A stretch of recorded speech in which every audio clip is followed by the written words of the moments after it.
I'm the kind of guy who likes to look at the bright side of things, you know? So I told him, I said, Richie, it's true that you have a disease and everything, but I think you got the best one. Welcome to Watch Mojo, and today we're looking at 20 comedians who died too soon. For this list, we're remembering those comics or comic actors who are particularly missed, the funny men and women who left us laughing. What are your memories of these performers? Let us know in the comments. The Taglias, the Bazzinis, the Boyaris, they all have contracts out on me. Yeah, the feds are watching me. Keith Offer is investigating me. The ASPCA is after me about this horse thing. John Ritter. Hey, Care Bear. Do you like my shirt? Pretty foxy, huh?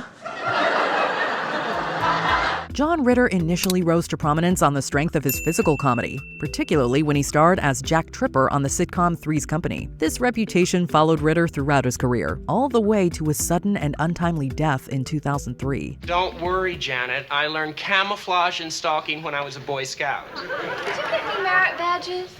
No, but I got a couple of campfire girls.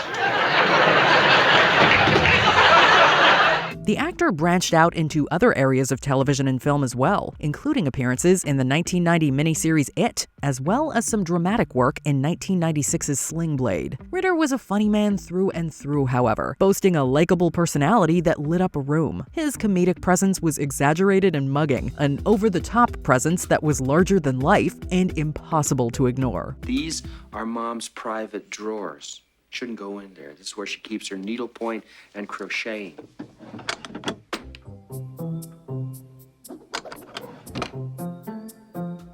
Patrice O'Neal. I'm just a tad bit nervous because I'm wondering when I walked out here, do you think to yourself, whew, that's a big dude, or whew, that's a fat dude.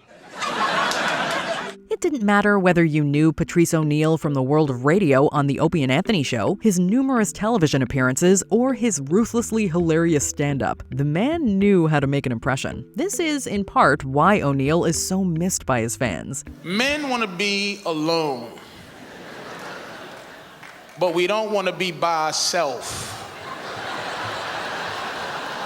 Does that make sense at all? This sense of fearlessness that made audiences at his stand-up shows feel as if anything could happen. O'Neal had been living with diabetes for years prior to suffering a stroke in October of 2011. His condition quickly worsened, and Patrice finally expired from complications on November 29th of that year. Now I have to lose weight to stay alive, you know? And that's not enough motivation for me. Madeline Kahn. I hated her so much. Flames on the side of my face. Make no mistake, comedy is a tough business. It's tough finding that secret formula to make people laugh, and it's even more difficult finding new ways to achieve this goal year after year. Madeline Kahn was one of those magical comedians, however, an affable and reliable presence that delivered the goods every time she was on the screen. Penny for your thoughts. You're incorrigible. Kahn is primarily known for her work with Mel Brooks, appearing in hits like Young Frankenstein, Blazing Saddles, and History of the World Part 1. The actress consistently worked throughout the 70s, 80s, and 90s before a diagnosis of ovarian cancer in 1998 forced Kahn to slow down. The disease would ultimately take her life on December 3rd, 1999. Nein, Achtung. Bitte, no, you mustn't go. I need you. I never met nobody like you. I can't live without you. Du hast gemacht mein entire Leben. Please, you're making a German spectacle of yourself. Ralphie May. You ever get caught looking at somebody in traffic? You know what I'm talking about? So you did the look away, like, no, I wasn't really looking at you. It happened to me. I was like, Some comedians specialize in one style of delivery, while others can convincingly move between various methods, while being successful in all of them. Ralphie May was that sort of comedian, a funny man known for his witty barbs and quick rapid-fire jokes, while at the same time able to retain his audience's attention with solid storytelling. Little spoiled rich girls who are really actresses, okay? I'm an actress. I'm just waiting tables now. I mean, it's a transition. His childhood wasn't the healthiest, and May struggled with his weight. But the last years of his life saw the comedian attempting to turn over a new leaf. Ralphie May suffered a fatal heart attack on October 6, 2017, leaving behind a wife, 2 kids, and a fan base who never forgot the laughs. Even though I'm that stoned, I'm hearing my wife in my head. If your dishes can go in the sink, they can go in the dishwasher. All right, she's not even there. And I'm like, yes, ma'am, yes, ma'am, yes, ma'am. Lenny Bruce. Alaskans are, you know, like the bad kid in school, you give them some responsibility. We gave them statehood, and they haven't gotten off their ass. National Geographic pissed away $2 million on those people. They have one image, a schmuck in front of a shack holding a fish. It's easy to take for granted the allowances comedians have today for language that's accepted out on the stage. It wasn't so easy for the iconic Lenny Bruce to have his say back in the 50s and 60s, as this firebrand comic was actually arrested for obscenity in 1961. Bruce's masterful use of language and his eagerness to offend and enthrall in equal measure made him a legend in his own time. A peace officer who is trained to recognize clear and present dangers, not make-believe, does the act. The grand jury watches him work, and they go, that stinks. But I get busted. And the irony is that I have to go to court and defend his act. But fans today still wonder where Bruce might have gone had he survived into the 70s. Unfortunately, the comic suffered a crippling substance use disorder that ultimately took his life on August 3, 1966. I don't want some sharp chick that can quote Kerouac and walk with poise. I just want to hear my old lady say, get up and fix the sink. It's still making noise. John Belushi. Come on, don't give me that. Come on, let's go. We gotta have turnover. We want a cheeseburger? Come on, everybody got a cheeseburger. You want a cheeseburger? Come on, cheeseburger. I don't want a cheeseburger. It's too early for a cheeseburger. Too early for a cheeseburger? Look! Cheeseburger. The loss of John Belushi in 1982 sent shockwaves throughout the world of comedy. This wasn't only due to the man's immense amount of talent, but also the influence Belushi had on generations of comedians that would follow in his wake. One mountain goat goes up to another mountain goat and says, who was that lady I saw you with last night? The goat says, that was no lady, that was my kid. Thank you. Sadly, John's predilection towards substance use also served as a cautionary tale to those who might consider following in his shoes, as Belushi's genius was taken from the world far too soon. Forgetting for a moment his classic work as an inaugural cast member on Saturday Night Live or his iconic movie roles, John Belushi would still be amazing. His timing was impeccable, his mannerisms unforgettable. He truly was one of a kind. You think you can talk your way out of this? You betrayed me. No, I didn't. Honest. I ran out of gas. I had a flat tire. I didn't have enough money for cab fare. My tux didn't come back from the cleaners. An old friend came in from out of town. Freddie Prinze. You ever notice how ethnic groups react to tragedy? It's like English people are so blasé, they kill me. Because like, nothing bothers them. You know, you go over them, you know, Jeffrey, mother died. Oh, really? I suppose we'll have to bury her then, won't we? All seemed to be going well for Freddie Prinze at the dawn of 1977. He had a respected stand-up comedy career and a hit sitcom titled Chico and the Man. This influential comedian suffered from depression, however, and this was compounded after his wife filed for divorce against Prinze in the autumn of 1976. Sure, to me, he's too young. What do you mean? That's the way we play show and tell in nursing school. Looking good, honey. Freddie had also struggled with Quaaludes, and it was later ruled that the medication had an influence in Prince's final decision to take his own life. At only 22 years of age, Freddie Prinze still had a lot to give the world, and it's unfortunate that we'll never get to see what might have been. Sammy and I, we came from the same ghetto, except his people got there before we did. Sam Kinison. Come on, open the door. Let's see what she's like.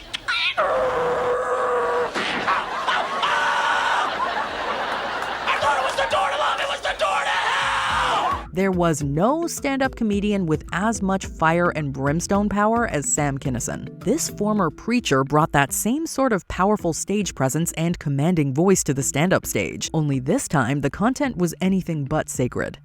NBC is going to allow you to come out here and say whatever you want with no authority, no censors, nobody watching you.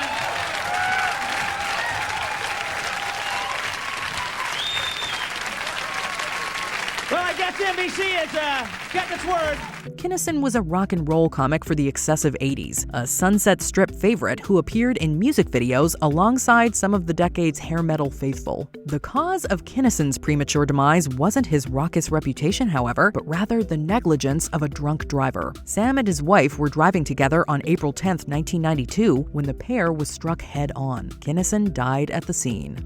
I don't know if Jesus has actually spoken in an audible voice to anybody in about 2,000 years. I think his last words may have been, "Oh, not the other one! Oh, you jerk! No!" Mitch Hedberg. I think Pringle's initial intention was to make tennis balls. Mitch Hedberg tragically didn't leave behind a vast library of material for his fans, but what we do have is nothing short of fantastic. Hedberg's material was surreal, strange, and idiosyncratic, a challenging style of stand-up that thrived on its low-energy, slow burn. Mitch's delivery was laconic, creating the stoner character that belied a unique and very funny perspective on life. I don't have a girlfriend. I just know a girl who would get really mad if she heard me say that. Time magazine even labeled him as the next Seinfeld around the time of his death in 2005. Tragically, Mitch Hedberg's quirky genius was never fully actualized, as he died of a speedball overdose on March 30th, just a few days shy of April Fool's. I'm sick of soup of the day, man. It's time we make a decision. I need to know what soup from now on is. Bill Hicks. How many non-smokers do we have here tonight?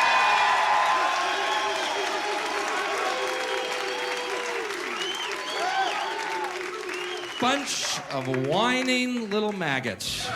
If there was ever a comedian who suffered no fools, it was Bill Hicks. The man's wit was razor sharp, and he did not care whether or not you were along for the ride with him on stage. Instead, Hicks's skewering of society, religion, and politics scorched the earth with fury that was nothing short of apocalyptic. Bill challenged his audience at nearly every turn, delving into some deeply dark subject matter without fear. Yo, it's Jesus. He's back, but he's pissed. He's yelling something about the cross. I didn't catch it. The comedian kept his pancreatic cancer diagnosis secret from all but close family and friends, and continued to work as long as he could until his death from the disease on February 26, 1994. I'm walking down through the West End one day, right? And this busload of tourists from Iowa gets off the bus, these big cow people, right? They bump into me, and I go flying into this adult bookstore, right?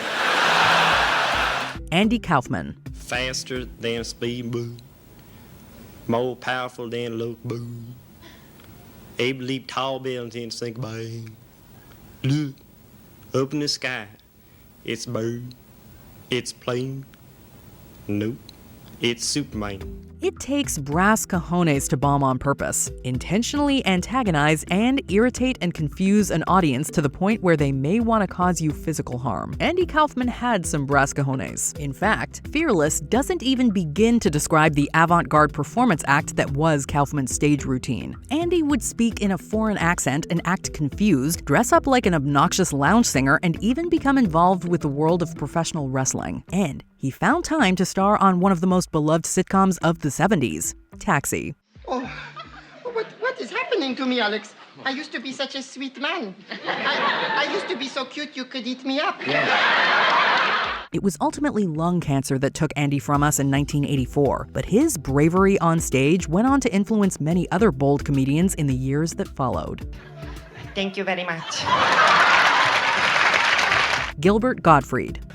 This is Rowing the Atlantic. I'm agreed. You fool! Gilbert Gottfried was a comedian's comedian, a highly respected and long-standing voice in the community that enjoyed a devoted fan base right up until his death in 2022. The initiation into Gottfried's comedy for many was that iconic voice, but the man's work was really so much more than that at the end of the day.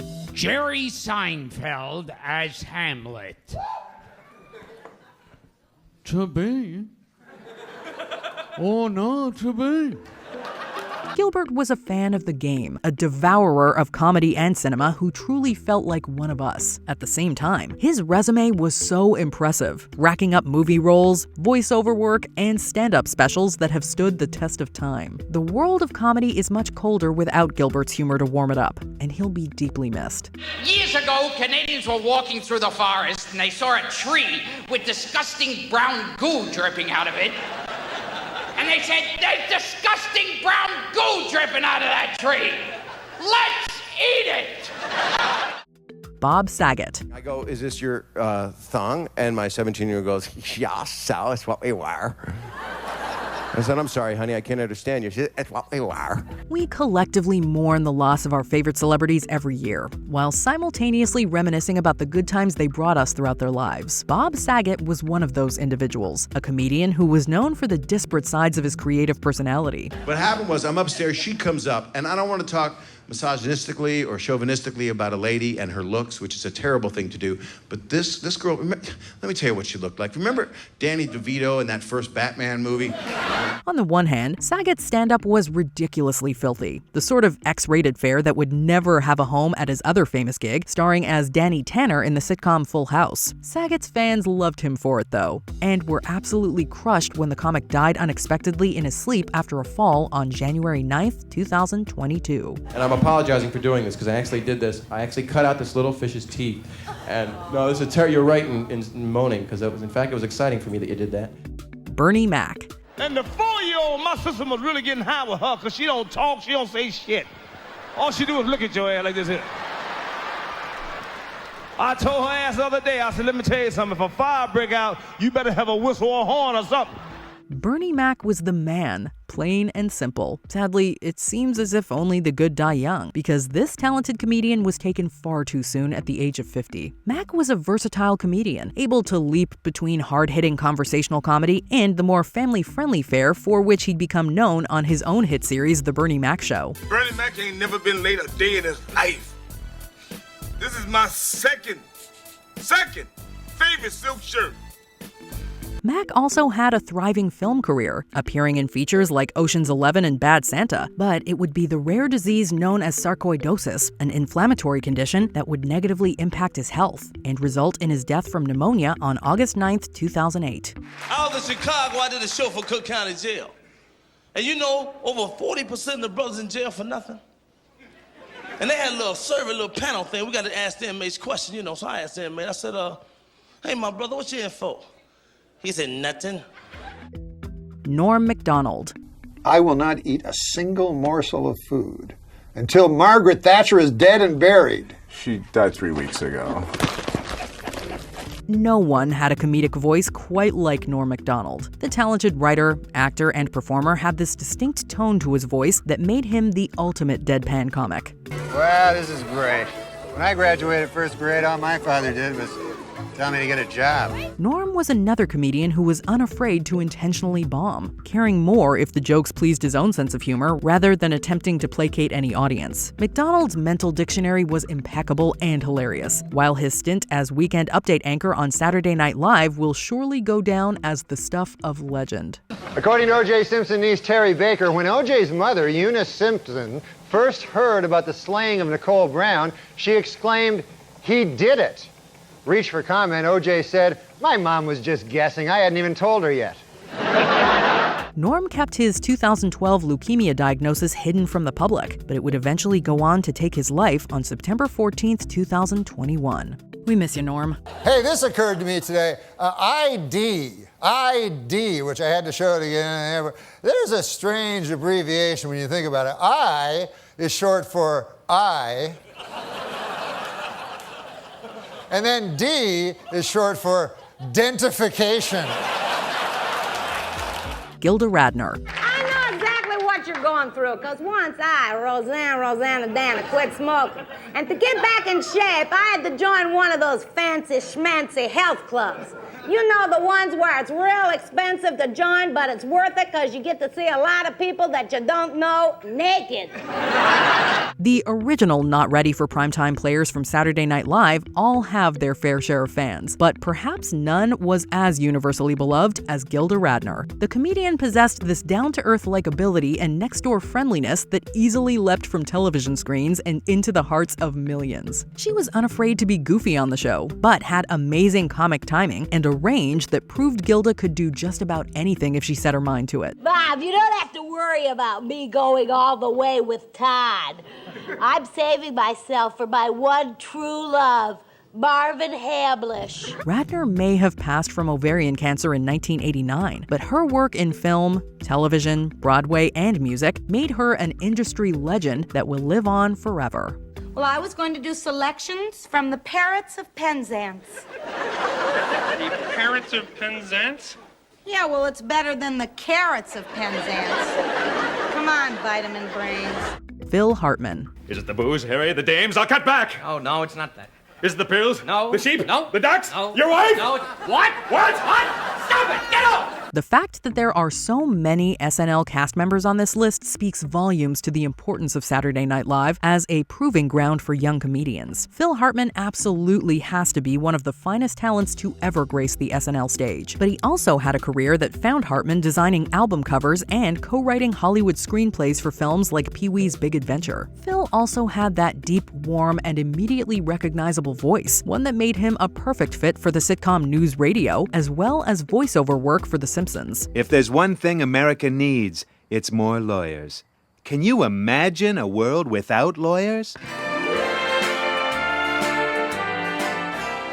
Oh. Hartman's home life was troubled, however, and he was shot by his wife Bryn on May 28, 1998, with the latter taking her own life shortly thereafter. So what happens to Blitzen after Christmas?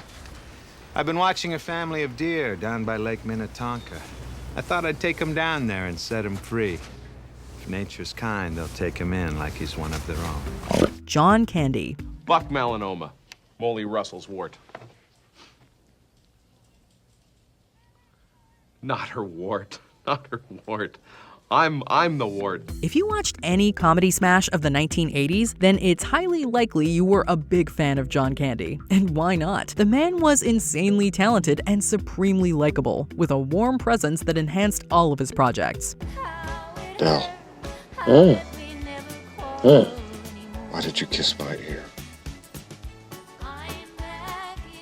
Why are you holding my hand?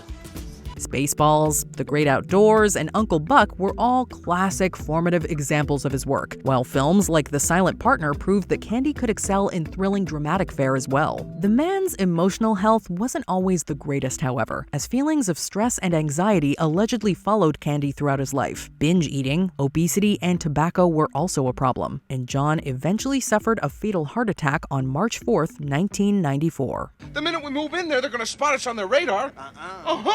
Not if we jam it. Aha! You're right. Down scope. Down scope. Robin Williams. What do you mean you do voices? Well, I do voices. Yeah! We've come to this planet looking for intelligent life. Oops, we made a mistake. We're happy to be in America. Don't ask for a green card. I want you in the worst way. Fans of Robin Williams were devastated when the comedian took his own life on August 11th, 2014. To this day, many still grieve the man who brought us so much joy in so many ways. Williams was a legend of the stand-up world, a fantastic actor, and a voice artist who brought to life Disney's iconic Genie of the Lamp in the animated feature Aladdin. Aladdin! Hello, Aladdin. Nice to have you on the show. Can we call you Al, or maybe just Din? Or how about Laddie? Sounds like, here, boy. Come on, Laddie. The final years of Williams' life brought on mental and physical changes with which the comedian couldn't cope, however, with an undiagnosed Lewy body disease contributing to the onset of dementia in Williams prior to his death. Although he may be gone, his work and life will never be forgotten. First of all, they make you go like this. They make you stop, put your arms out, close your eyes. Makes you feel like Easter, watch out. Then they go like this, to make you touch your nose twice. They go like, start off 1, 2, and then here's the new part. I want you to know this. The new part is to be like 1, 2, 3, 4, 5, 6, 7, 8, and 9, and fussy 1, fussy 2. Before we continue, be sure to subscribe to our channel and ring the bell to get notified about our latest videos. You have the option to be notified for occasional videos or all of them. If you're on your phone, make sure you go into your settings and switch on notifications. Chris Farley. Sweet mother of God, what is the holdup? Let the boy sleep in your damn bed! He said he'd wash the sheets! The world of SNL and comedy in general still mourns the loss of Chris Farley so many years later. Chris was a machine of unstoppable charisma, a larger-than-life presence that slayed the SNL stage and easily transitioned into high-profile film roles in smash comedy hits. Black Sheep and Tommy Boy were two of Farley's biggest success stories, but his personal life was also one that affected everyone he met. There was simply no forgetting Chris Farley once he came into your life. I'll turn this damn bus around. That'll end your precious little field trip pretty damn quick, huh? Shit. Chris connected with friends and audiences alike, which is why the hole left behind by his overdose on December 18, 1997 will probably never be filled. And perhaps that's the way it should be, but at least we'll always have the memories. I'm not hygienic. I don't wipe properly. I lack style. I have no charisma or self-esteem. I don't own a toothbrush or let my scabs heal.